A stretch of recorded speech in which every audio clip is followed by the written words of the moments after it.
In T-minus 3, 2, 1, we begin the fun. Touring our way through the NBA from that big apple to the place by the bay. Is your mind buckled in? Because it's time to begin. Sekou and his friends are doing it again. The Hang Time Podcast is the spot, so sit back, relax, because the show's about to drop. Welcome into another edition of the Hang Time Podcast. I'm your host, Sekou Smith, here in Atlanta. And as always, we want to make sure to take a moment to make sure everybody out there is safe and sound during this coronavirus pandemic. We obviously, basketball, the games we're used to are on hold, but our conversations never end. And here at the Hang Time Podcast, we're doing our best to shelter in place, stay safe, and encourage you all to do the same. This week on the podcast, we have a very interesting guest, for me especially, being a Michigander. I'm very versed in the history of Michigan basketball, Michigan high school basketball, and joining us now is one of those legends from Detroit, Murray Wright, longtime NBA player, NBA champion, NBA coach, Johnny Davis, who is now a part of the Retired Players Association board. Coach, and I call you Coach because when I started covering the NBA, you were coaching. So first and foremost, man, how are you? How's your family? And how are you guys doing with this global lockdown that everybody's dealing with? Yeah, my family and I are doing well, and like everyone else, we're practicing, safe habits and following the safety protocols that are necessary for us to remain safe and healthy.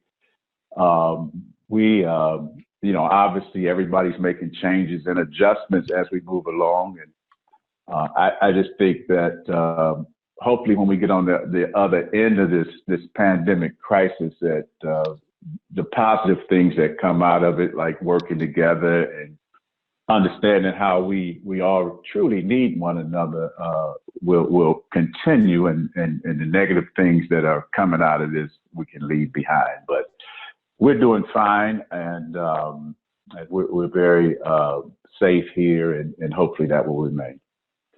Absolutely. Now, you're dealing in a realm now where you got a lot of former NBA players, I would imagine you are conversing with and interacting with on a regular basis. And when you think about how this pandemic has affected people, the people who are up there in age, what kind of conversations are you guys having about this and how to manage through this process?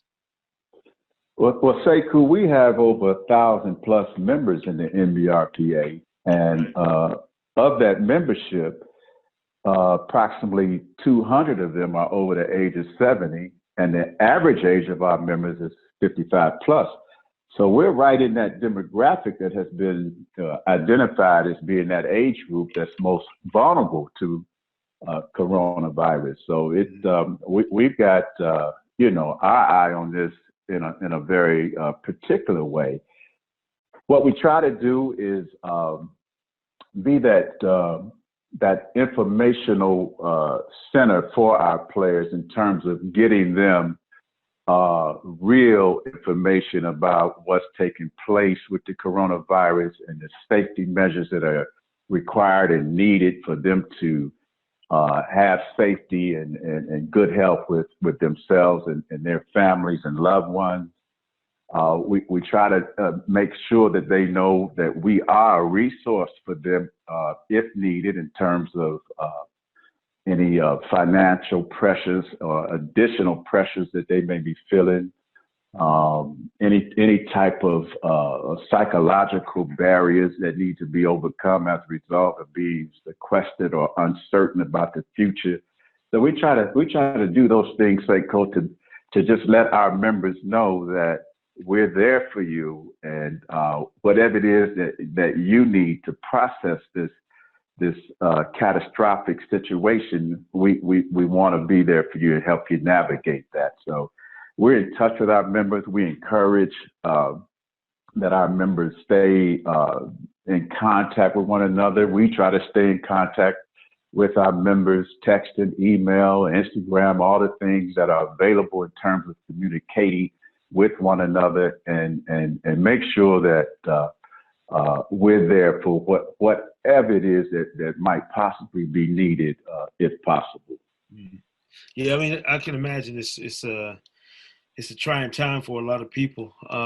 But in the midst of all this, we've had some interesting developments as well. This Last Dance on ESPN, a documentary series, going back and looking at Michael Jordan's last season in the league as a champion with the Chicago Bulls, the 97-98 season. But it's also going even further back, kind of delving into the history. And it makes me smile when I see some of those early years of Jordan's, you know, the early 80s when he first broke into the league. I know you had already won a championship by then, had been well established in your career. But I'm curious, just with your careers overlapping as players, and then you coached in the league obviously for years and years. What's been your evaluation of the Michael Jordan phenomenon that it was then, and what it's evolved to this day in terms of him as a player? I don't know if you had any early impressions of him when he first got in the league, or what you thought, you know, his arrival meant for basketball. Well, I thought that first and foremost, like most everyone, that he was just an amazing talent, and just a special kind of a talent, you know, a generational talent, if you will. Going back to when he first came into the NBA, I thought if he had a weakness, it was outside shooting, that he was inconsistent a bit with that. Moving forward, he addressed that particular concern, and now he evolved into one of the best shooters in league history, and certainly a clutch shooter. When you needed a basket the most, he could get you one.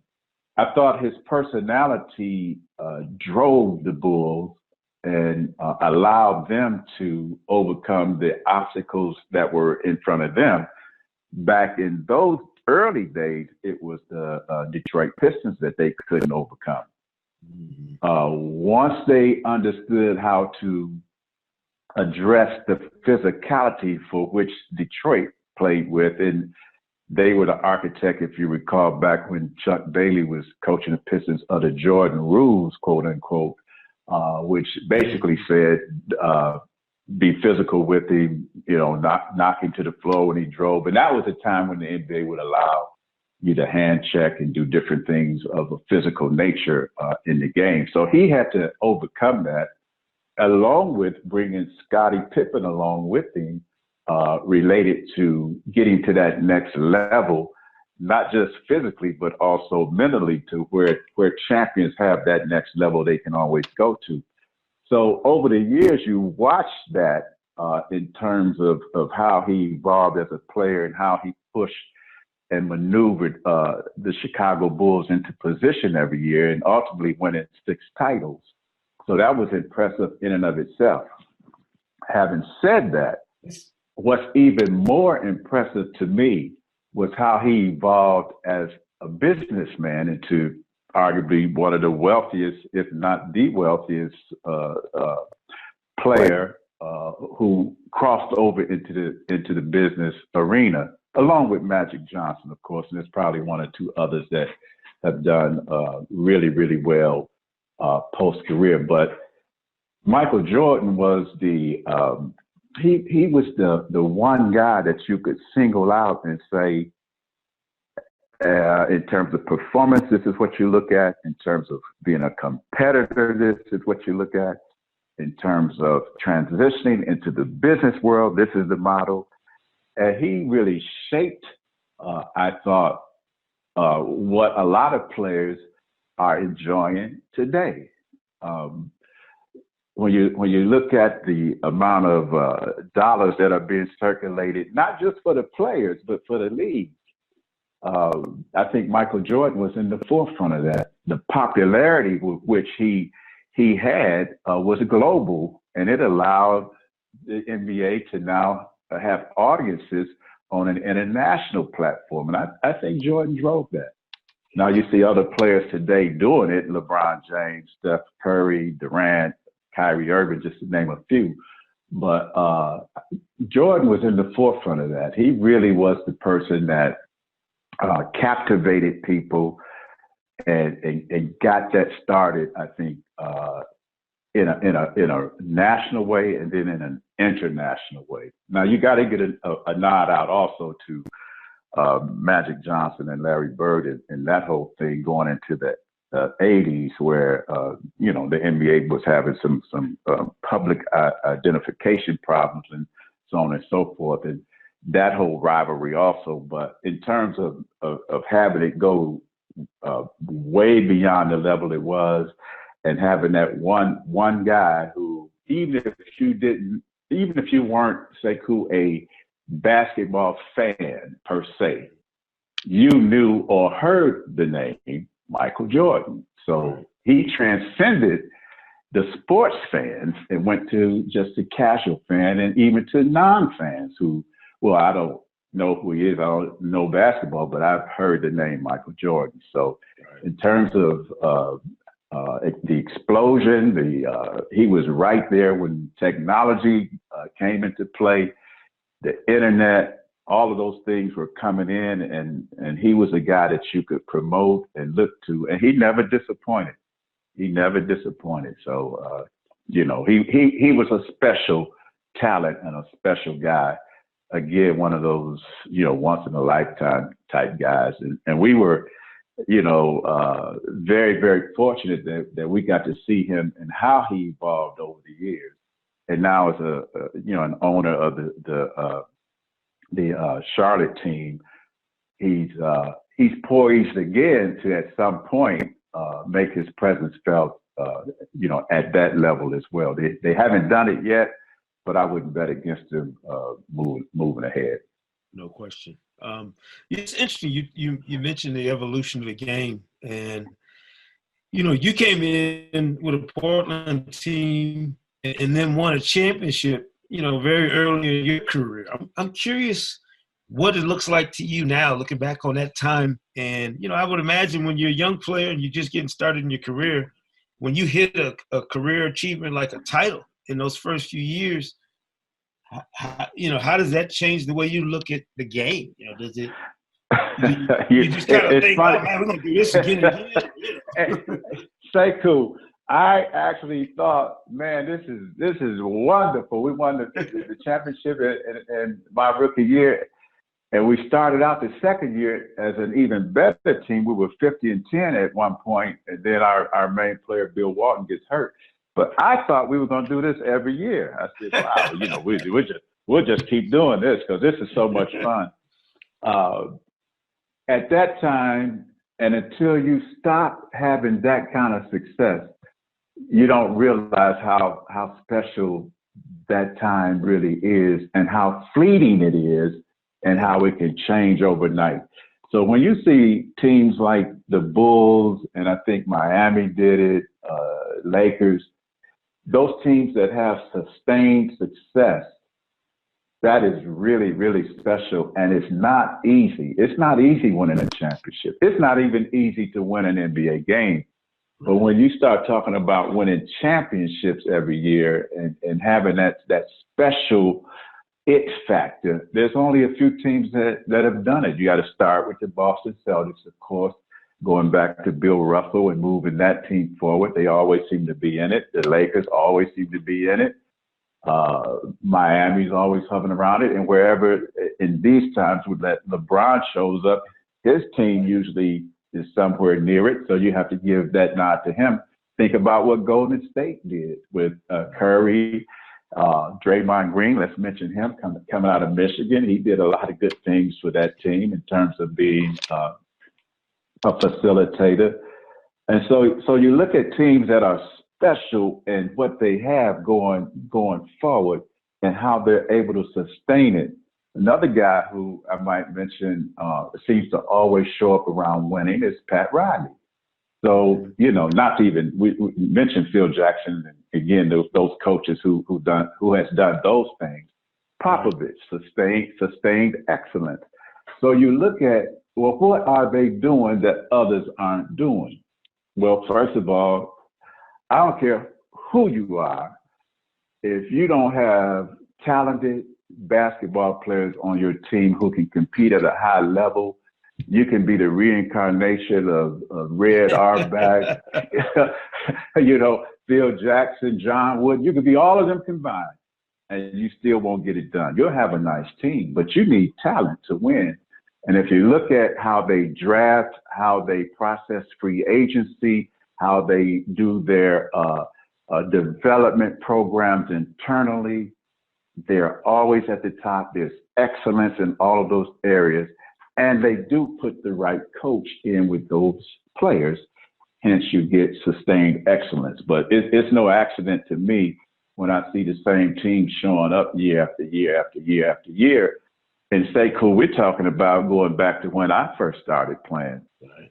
The Lakers were the team to beat. You had Kareem Jabbar there, Lucius Allen at the time, other players who were of note.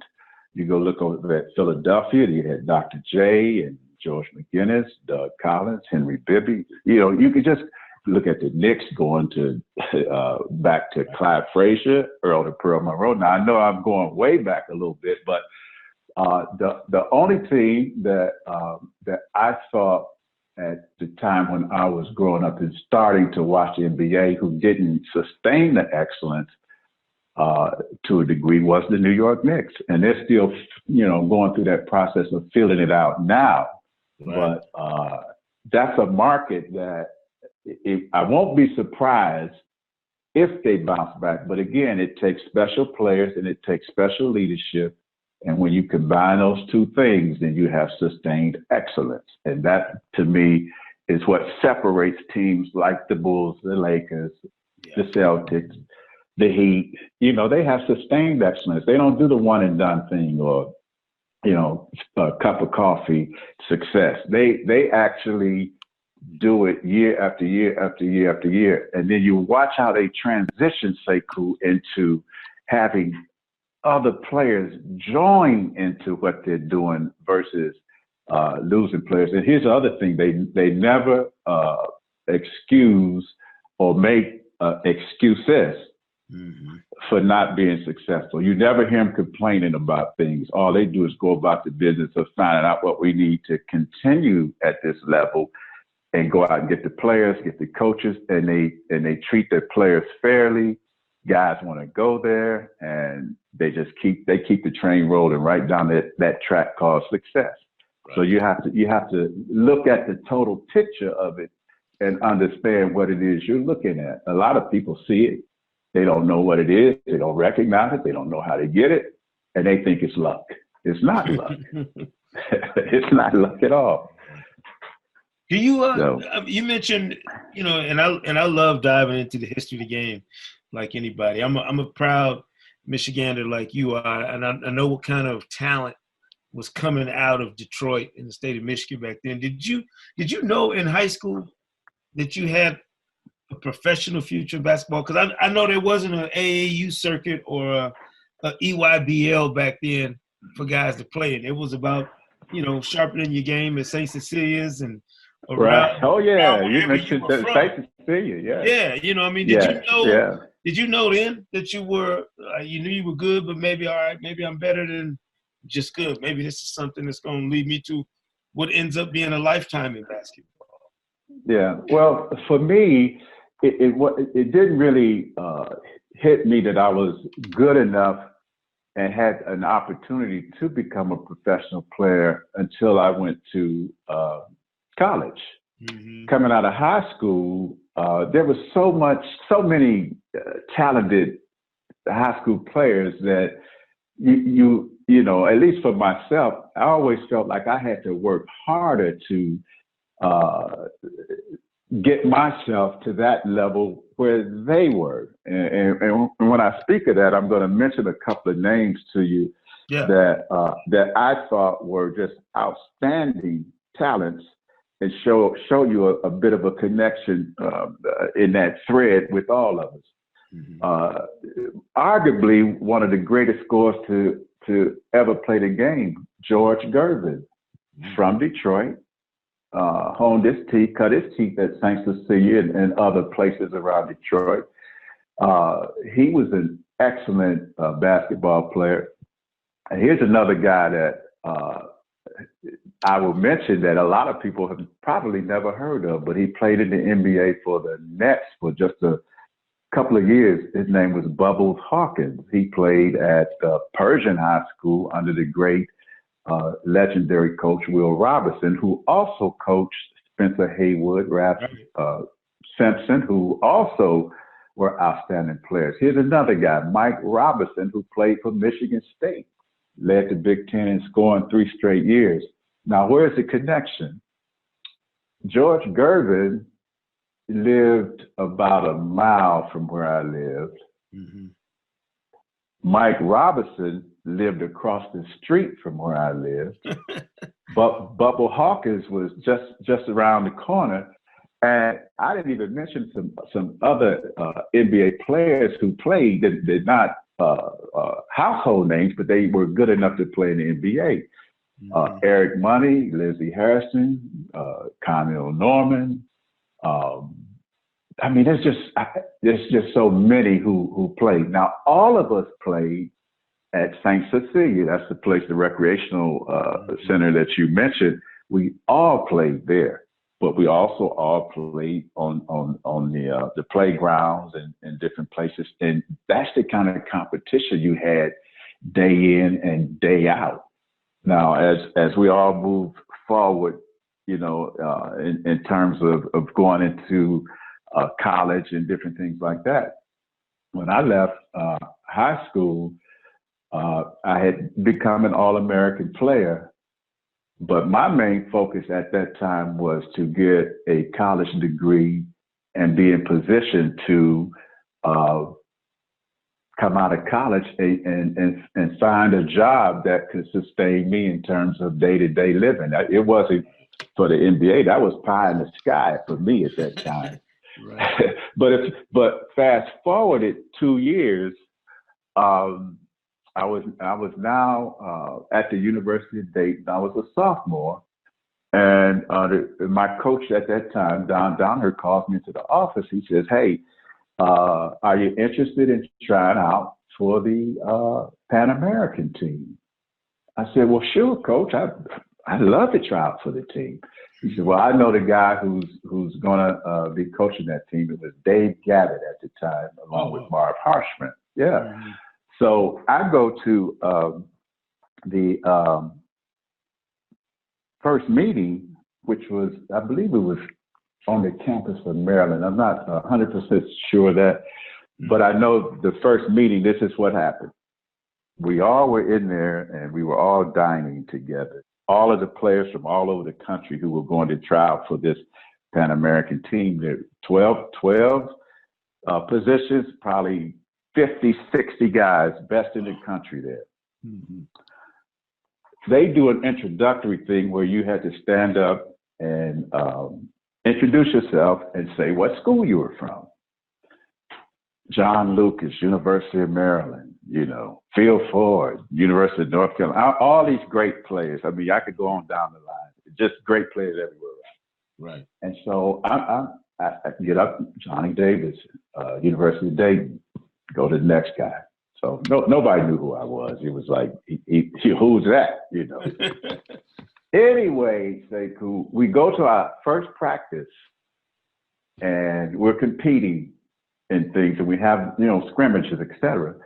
And I'm kind of feeling my way through this at the time and I'm going, So I go back to the dorm room and assess the first session. Mm-hmm. I said, maybe everybody was just filling it out because they didn't seem like they were anything special to me, you know. Mm-hmm. So we go to the next session, same thing. I said, tomorrow I'm going to turn it on a little bit, see what happens, see where this thing really is. Because I thought maybe they were playing coy or something, you know. So anyway, long story short, next day I turned it on, all right, to see where they are. Because I hadn't played, I was just playing, you know, level, but I want to see, you know. after that, I said, nah. I said, I can make this team. You know, I called my brother back home. I said, you know what? I can make this team. He said, you think so? I said, oh yeah. I said, nobody in here is quicker than me. I'm as athletic as anybody in here. I can shoot. I can pass. I can defend. I don't see any. Even the big name players at the big name so-called universities. I said, I can do this. And consequently, I did.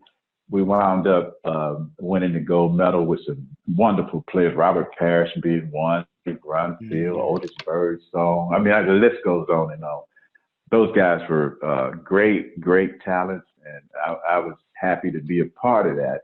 But it just goes to show you that in any situation, you have a chance if you believe it. Right. If you don't believe it and you don't apply yourself to it, then you get what you get. So that was a real lesson for me in terms of being ready, staying ready, being confident, understanding that you always put your best out, and good things will happen for you. You'll get what you apply for in most situations. Yeah. So we went through that. We won the gold, and you know, that was a wonderful time. It really was. At Mexico City Pan American Games, that's right, gold medal, 1975. Did you feel like that propelled you into the league? You know, that maybe put you on the radar? Question. No question about it, Sekou. This is when I was telling you that I realized I could play professional basketball, because once we had formatted the team and we began to travel around and playing exhibition games, they would get those professional players in those cities where we were to come together and scrimmage against us to get us prepared for the tournament. So these were professional players who were wanting to get, you know, a workout in and get some good competition, young competition, and some doing, you know, a favor for the Olympic Committee to help us, you know, get ready. Well, we played a lot of the players again, and I didn't see anything I couldn't handle. I mean, as a matter of fact, I said, well, on certain guys, I won't name names. I said, well, if he's playing in the league now, I'll be in the league, you know, because I could outplay that guy right now, you know, that kind of thing. So now my ego is taking shape and my confidence is getting high. And like all athletes, you believe you can fly, you know, like I can go through the air and I can hang up in here all day and I can shoot from here and I can do this. You're so excited about your potential and you're evolving as a player, and you're gaining that mindset that you need to compete. And so a year after that, I applied for the NBA draft. I get drafted by Portland. I believe it was 22nd in the second round, one of the first players in the second round. Wound up being on that team. We actually wind up going to the championship, and through an injury to the player who was starting, Dave Torzik, I was inserted into the lineup, and we wound up winning the championship with me starting in the lineup. I was a shade over 21 years old. Wow. And so go back to Murray Wright, just want to get a nice education and have a credible job going forward, to being invited to the Pan American team and realizing that all of these big name players who were there were no better than I was, and I could compete with them, to playing against the pros during that summer in the exhibition season and seeing them up front, up tight, up close, to saying I can outplay this one, and then winning the gold, getting drafted at the end of the next year, and then being inserted into the lineup, and we won a title. And I'm saying, in my mind, we are now the best team in the world, 1977 NBA champions. We're the best team in the world. And I'm a starter on the best team in the world and a contributor to that championship. So from that point on, it was like, how far can we go? How far can I go? Yeah. And you just keep pursuing these things, and you take it out as far as you can, and you know, you try to enjoy the process. And and understand. But again, when you're young like that, you think it's going to last forever. Right. And you kind of take it for granted a little bit until one day it strikes you that, you know what, this is a special time. I better enjoy it. Because, Bill Walton gets hurt. We never make it back to the championship round. People got traded. Others got hurt. And you looked around, Sekou, and that whole group had been dismantled. Right. And that was it. And we never got back to that level. I certainly didn't get back to that level. Yeah. I was traded to Indiana in my third year. Subsequently, I was also traded to, I was a free agent and went to Atlanta, and from Atlanta to Cleveland back to Atlanta, and that's where it ended. I was fortunate that I was able to play 10 years. Right. And, play on a championship team. And from there, you have to start thinking as you get towards the latter part of your career, and when that is coming. You just know those moments, Sekou. Let me just briefly share with you how I knew that it was now becoming time for me to start thinking about the next phase of life post playing. This is how I knew it. Every summer between seasons, we would all get together, the guys, and get coordinated and go out and run. Sometimes we run around a cross-country trail, track, do different things, go in, shoot hoops and all that. This was before the days where they thought lifting weights was also a part of things, and stretching. And the things they have today are amazing. I wish I had stretched and done all these different things, personal trainers, nutritionists, psychologists. I wish I had all that too. But this is what's allowing the longevity, I think, more because people are in tune to their bodies now and their minds and what they need to do to be good and moving forward and sustain excellence over an even longer stretch of time. But to get back to the story, there was a player, you may remember him. His name was Don Boozy. Played for the Pacers in the ABA, and then when the Pacers came over to the NBA, along with the Nets, and who else was in that? Anyway, he was part of the team. So we were working out this summer, the previous summer, and at the end of every workout, we would run suicides. And I would turn it on because I was so much faster than he was that I just turned it on. And so on that last suicide, now to explain the suicide for those who may not know this, you run to the free throw, to the baseline, to half court baseline, opposite free throw line, back to the baseline to baseline, and then it's over. I would always be at the baseline finish, and Don Boozy would be just hitting the opposite baseline, and I would watch him run in. One day, Sekou, we took off. This is like late August. Man, we go through the workout. We're flying up and down. Okay, get to the end of it, run the suicide. Okay, I'm going to turn it on now. Man, I was all out. I hit the far baseline, turned around, headed for the baseline where the final thing ends. I hear these footsteps. I look over to my right. Don Boozy is about 3-4 feet behind me. And I'm going, wait a minute. How did he get faster or did I get slower? By the time. Don Boozy, by the time, he caught up with me. And so I walk into my home after that practice is over. I got this funny look on my face, right? My wife looks at me and she says, honey, what's wrong? You don't look too good. I said, you know what? We better start getting prepared for life after basketball, because I just turned it on with Don Boozy. He was 3 feet, only 3-4 feet behind me. And he's 6'5". I'm 6'1". That means quickness is leaving.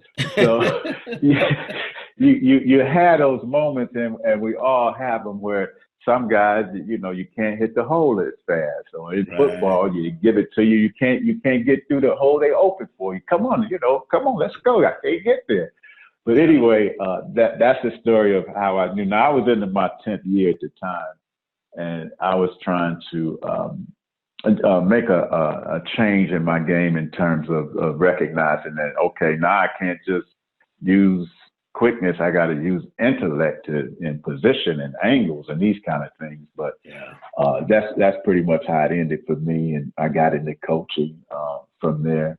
I had to spend in the front office for 3 years, but all together, Sekou, a kid from Murray Wright, inside Detroit city limits, wound up playing for a title and staying involved in the NBA as a player, assistant coach, and administrator for 38 years. So I have no complaints about anything. I watch what these guys are doing today, and I'm in admiration in terms of what they're accomplishing, where the game has evolved, the leadership of it, and it's fun to watch.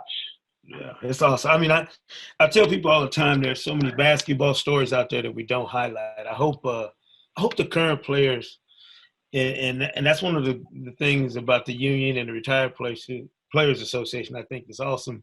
I hope is that they make those connections, that they always understand that they were somebody who built the foundation for the league you're playing in now. You need to go back and learn their stories. There are a lot of players.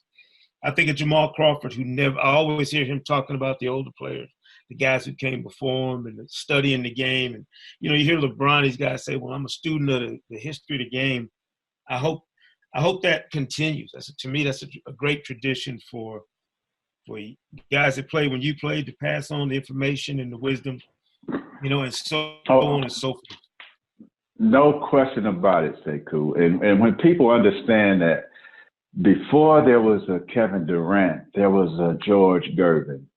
Before there was LeBron James, there was an Oscar Robertson. Right.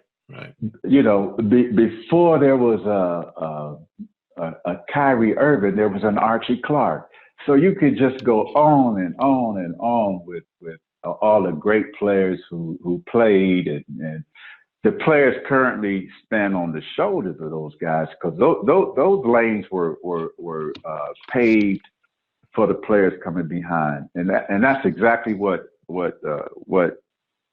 had me get interested, Sekou, in the NBRPA, because it's a way of giving back and helping players who are making the transition from playing to now that next phase of life. That next phase of life is coming. I mean, I don't care how great and how long they play, it's still going to be a relatively short career when you think about the athletic career versus a medical career or a legal career. At 20 years, let's say a guy like Vince Carter, we're all applauding him, and rightfully so, for his longevity.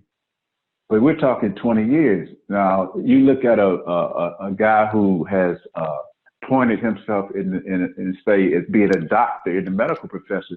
20 years, he's nowhere near the end of his career. He's just basically starting it. So It's all relative, and that's why the players have to maximize their opportunities, particularly their financial opportunities, and brand themselves accordingly, and have a strategy, have a plan in place that they're working, so when they can no longer fly, that they have a place to land. You only have pressure on you, Sekou, when you're not prepared. When you're prepared for things, it eliminates that pressure. Changes have to be made, adjustments have to be made. But if you're preparing yourself for these eventualities, then when they happen, you don't feel stressed out and where do I turn, and start turning to other things that you shouldn't turn to, because that leads you down another path of no return in a lot of cases. So you have to be smart about it. You have to understand that it's a privileged position, and you don't have a right to the NBA. It's a privilege.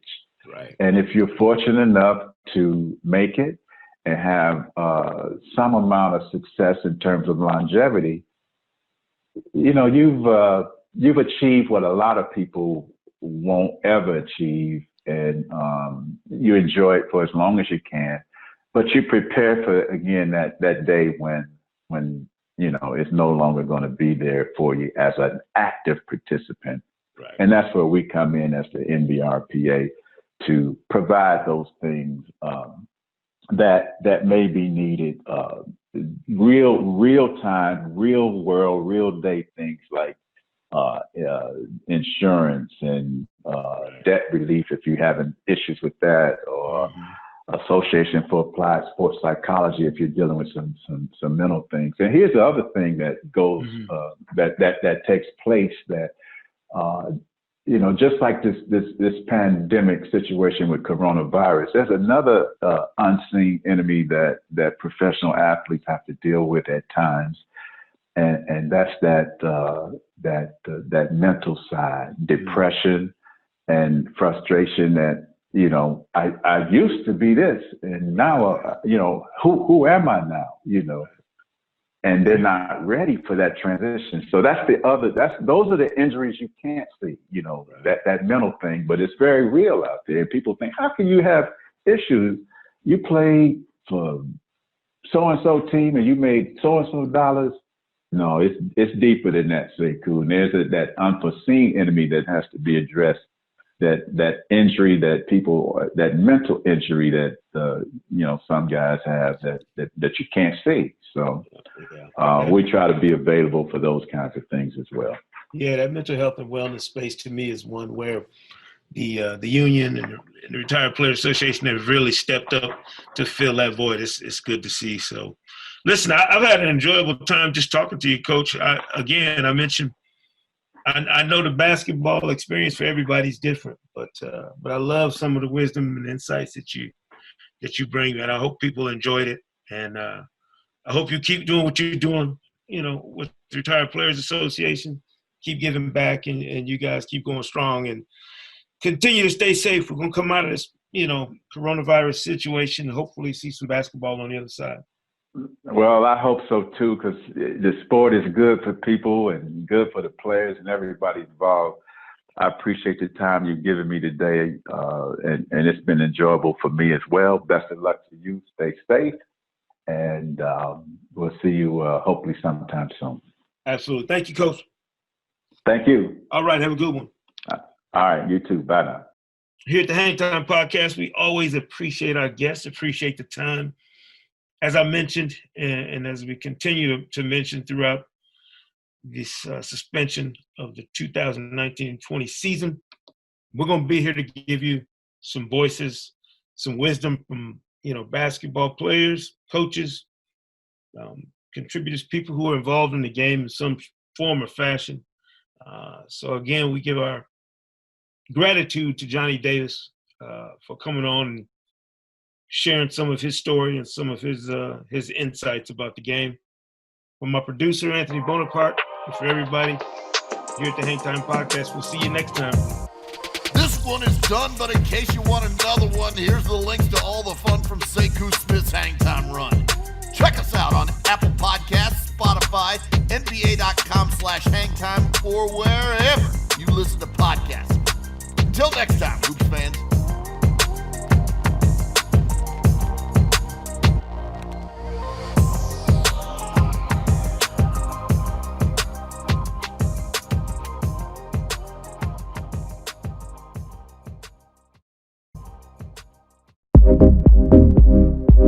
Thank you.